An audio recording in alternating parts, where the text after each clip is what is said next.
thank you for being an executive. All right, I better get out of here. Yep, folks, why don't you fill in right over here? Oh, right up front. Yep, right up front. Yay, you mommy! Run for office. 1, 2, 3. Awesome. Sweet. Thank you all.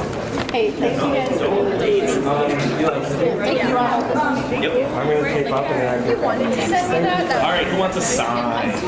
Sign. You get a Like sign. 6 years ago. make sure we got You get a sign. You get a sign. Who else wants a sign? Oprah out here. You don't know who Oprah is. Told that this does not Sign. fall. It's not looking good right now. Maybe if I, that looks good, Yeah, right? I think so. Okay, I hope this doesn't collapse during the meeting. Your own. Pass them back to someone who doesn't have them. You look like you're speaking. You don't need to hold the sign. Off the hook.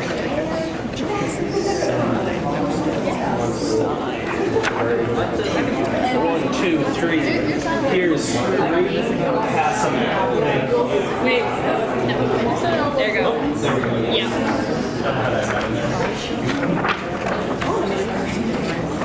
All right, Eli, how do we look? We look so good. All right. You don't have to hold your sign like this if your arms get tired. Well, if you're in the back, I'd love to ask if you want to be strong if you could. Do me a favor, hold them up right now, we'll take a picture, and then we can put them down and rest those arms. All right, thanks everybody.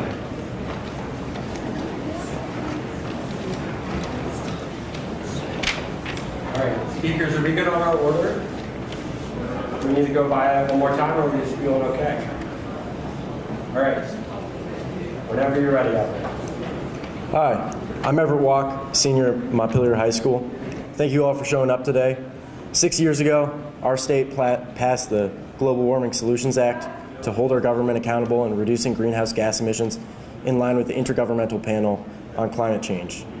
This year, the GWSA has been threatened.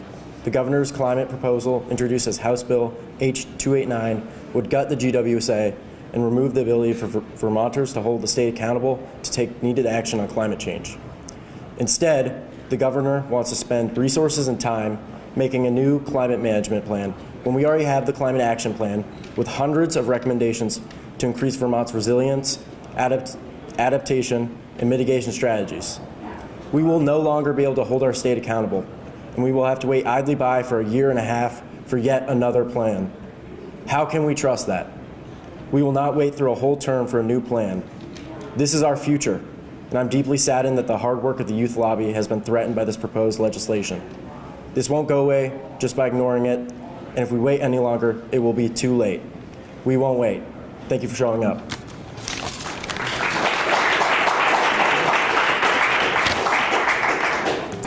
Hi, my name is Leila McCann, and I'm a junior at U32 Middle and High School. I'm originally from Northern California, and in 2017, when I was 9 years old, the Tubbs Fire burned, the most destructive wildfire in California history at the time. The fire burned primarily in my county and the counties surrounding it. After a day or two, schools and businesses were shut down because of the bad air quality. Hundreds of people in and around my community were evacuated, and my family spent days locked inside our house with tape over the cracks in the doors and windows to keep the smoke from coming through. Then there was one day when the sky was so full of smoke that the sun never rose, and the world stayed black all day long. It was just people fear, no tomorrow. I wasn't sure if or when I would see the sun again. This was terrifying to witness, not only because of the way the sky looked, but because it proved everything I was learning about the climate crisis in school. Here it was, in my face, impossible to ignore. When my family moved to Vermont to escape California's relentless fires and summer temperatures above 120 degrees, I joined my school's environmental club. From there, I was introduced to all of the climate bills and organizations working in the state. And everyone can imagine the comfort that I felt in this. This is a place that made promises to us. If not everything's going to be okay, at least we're working on it, and you can join us. One of the most important pieces of climate legislation that the state has passed is the Global Warming Solutions Act, a promise to reduce emissions and pave the way for similar acts on a national and global level. The law was fought for in part by members of the youth lobby in 2020, who knew what promises they deserved. Fast forward to 2025, Representative Mark Higley has introduced a bill to repeal the Global Warming Solutions Act because Vermont is not on track to hit its emissions for 2025 and does not want to face the consequences for this. So many of us have witnessed the effects of the burning planet, not just me on the day when the sun never came up. And through hard work of so many in Vermont, the state has promised to help us and promised to do their part. And now it is more key than ever that we gather and make sure legislators don't go back on their promises. Some legislators say it's too costly to continue implementing the Global Warming Solutions Act, and I believe it is too costly for us not to take action. At my school and in my community, I try my best to be the climate leader and inspire others to do the same. I try to make conscious choices about the way I live and ask the same of other people. And I've done my best to help plan and lead the rally for 2 years in a row. But inside, there's still the scared 9-year-old girl who pleaded for help and her future on the day when smoke consumed her world. We've not just promised me, we promised her and the millions of other little children out there who are affected by the neglect and ignorance of the adults before them.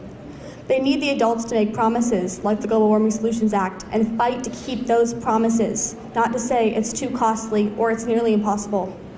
Otherwise, what does the youngest generation learn? To be afraid of the dying earth? To hate humans for the destruction they've created? Or never to keep their promises either? Repealing the Global Warming Solutions Act means breaking the promises to 600,000 people in Vermont, including the little children who have nothing to do about it. It's telling them that giving them a future is not in lawmakers' interest. Why not just say to these little children that you're happy for them to lose their lives? Many of us wish to tell legislators that the cost of the Global Warming Solutions Act is feasible for the work that it will do. And then there are those who do act upon these wishes, but wishes remain wishes until we put them into action. And the truth is that the cost of our inaction is the greatest price of all. Thank you.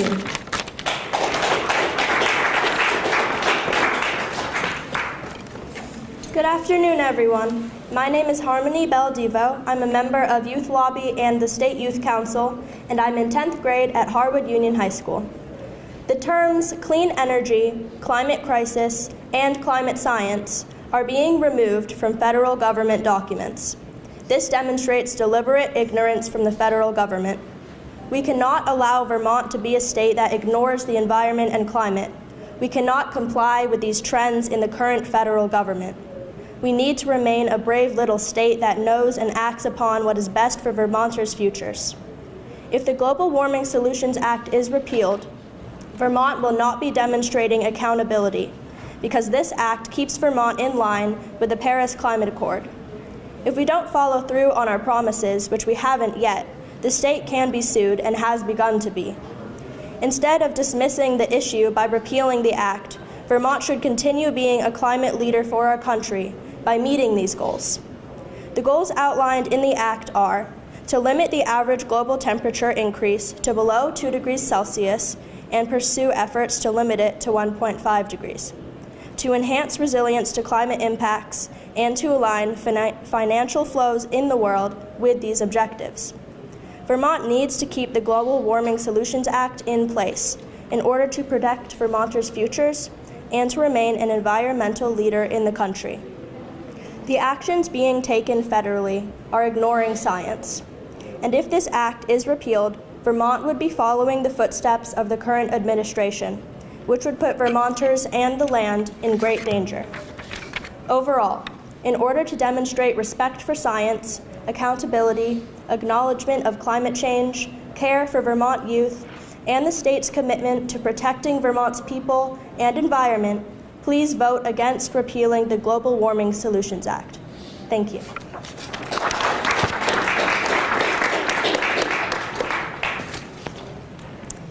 Good afternoon. My name is Quincy Sabick, and I'm a student at Virgins Union High School, and I'm also a youth representative on the Vermont Climate Council, but today I'm speaking as a member of Youth Lobby.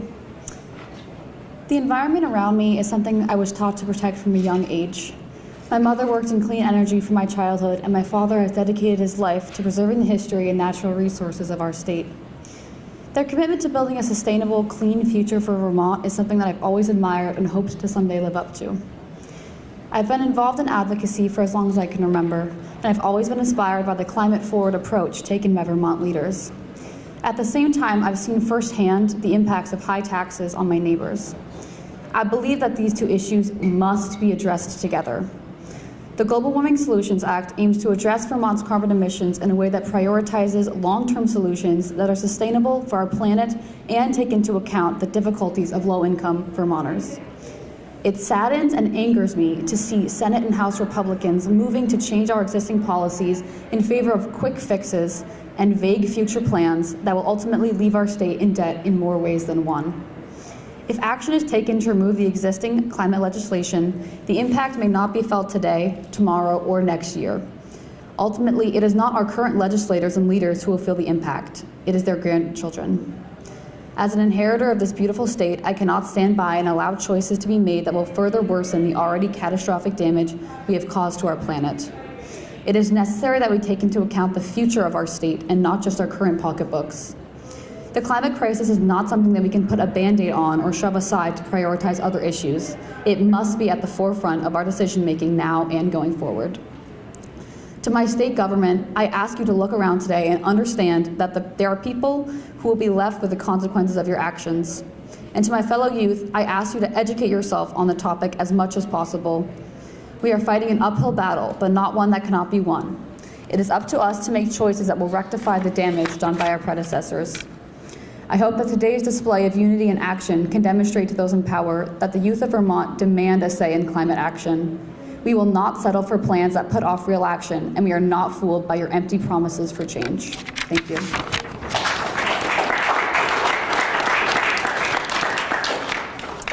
My name is Lucy Badger, and I'm a senior at Harwood Union High School. Today, I am here to encourage our lawmakers to hold themselves accountable for the promises they have made to reduce Vermont's greenhouse gas emissions, which are contributing to the global atmospheric pollution that is having devastating effects on our communities, state, and planet. A few years ago, keeping climate promises was the moral thing to do. After President Trump pulled the United States out of the Paris Agreement in 2017, Governor Scott remained committed to Vermont's renewable energy goals of attaining 90% of its energy from renewables by 2050. He said he believed maintaining this commitment is the right action for the protection of our children, grandchildren, and future generations. Keeping Vermont on track for our renewable goals was the right thing to do, not only for keeping Vermont accountable for its emissions, but leading other states to do the same, creating a greater impact from those committed to a cleaner planet. This is vital to controlling the impact of climate change, as even though the United States has less than 5% of the world's population, it has contributed 20% of the world's total emissions over the past century. Vermont is not on target for meeting these goals. And now, instead of working towards them, Governor Scott has gone back on his word, calling the targets both arbitrary deadlines and too expensive for Vermont to meet. Neither of these claims are true. The deadlines are not arbitrary, but what has been established by scientists for the world to have a chance of staying below the target of 2 degrees Celsius, a point which will have devastating effects on the planet worldwide. These deadlines, if the world works together, will reduce emissions and lessen the impact of climate change. This expense, now less than what was originally projected, is not only an investment, but a way to avoid the much greater expenses of cleaning up the damage of flooding and the later rebuilding of Vermont's homes and businesses. We are at a crucial point in time. Our president is working to slow any progress at the federal level by mass firings of environmentally conscious organizations such as NOAA, freezing funding, withdrawing the United States from climate agreements, and to keep drilling for oil. We can no longer sit back. Responsibility is quickly shifting to the states to protect and accelerate our progress in fighting climate change. Working for a better climate is no longer just morally correct, it is now an urgent necessity. Vermont was once supposed to be one of the safest states from the impacts of climate change. After the devastating flooding throughout the state for the past 2 years, we know this isn't true. After the millions of federal dollars spent on flood cleanup and recovery, we know that there's a cost to our inaction. This cost isn't going to stop. It's just going to stop coming from the federal government and start coming directly from Vermonters, impacting affordability, which ironically is an important issue to Governor Scott. Yes, there are costs towards working for clean energy, but it is an investment in Vermont's homes and businesses and the futures of Vermont youth. And yes, the cost of doing nothing will continue to pile on and on as climate change worsens and has devastating effects on our communities, state, and planet. We can no longer push action down the road. We can no longer rely on the federal government for our future. Our legislators need to act now. vote to keep our climate goals, and keep pushing for climate-conscious legislation for Vermont to have a future. Thank you.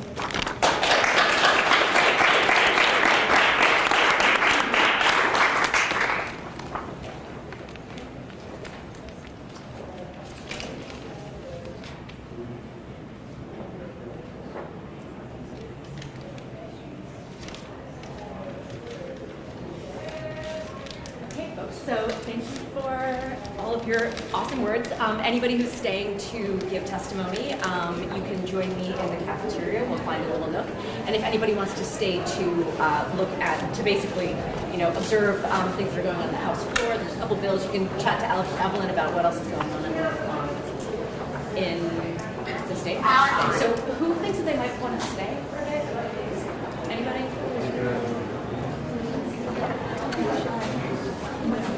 No pressure, you definitely don't have to. Just trying to figure out who's sort of going to be where. And so, okay, so if folks aren't going to stay, do you all know how to find your way out? Okay, cool, awesome. You all did great.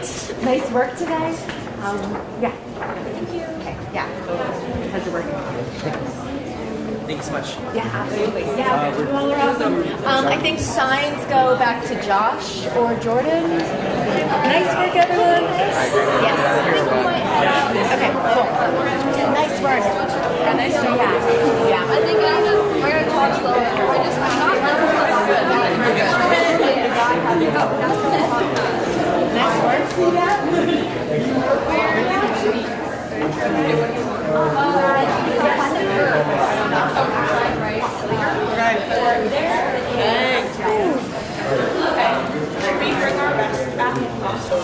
Are you guys staying for their testimony?